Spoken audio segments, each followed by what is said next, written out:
The value of 1 plus 1 into 1pn plus 2 into 2p2। Clear. So इसमें देखो general अगर मैं देखूं RH टर्म इसका क्या बन जाएगा, यहां पे देखो थर्ड टर्म आपका बन रहा है 2 इंटू 2p2, तो r प्लस वनथ टर्म क्या बनेगा, r into r P R. इसको सिंप्लीफाई करते हैं, ये बन रहा है r फैक्टोरियल डिवाइडेड बाई ये बन रहा है आपका r minus r zero factorial. Clear. So इस r को मैं ऐसा लिख सकता हूं r plus 1 minus 1 into r factorial.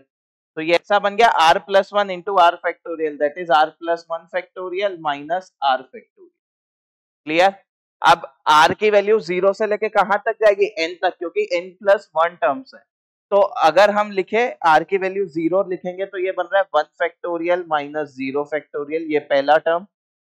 दूसरा टर्म बनेगा 2 factorial minus 1 factorial, then 3 factorial minus 2 factorial and so on. और लास्ट में क्या बन जाएगा, n plus 1 factorial minus n factorial. Clear. देखो चीजें कैंसल आउट हो रही है, यहाँ फर्स्ट पेयर में ये गया 2 फैक्टोरियल, फर्स्ट पेयर में लास्ट बचा तो लास्ट पेयर में फर्स्ट बचेगा, यानी n plus 1 factorial minus 0 factorial, that is 1। तो यहाँ पे देख लीजिए n प्लस 1 फैक्टोरियल में से 1 कम आ रहा है आपका, और एक 1 आपको देखो यहाँ पे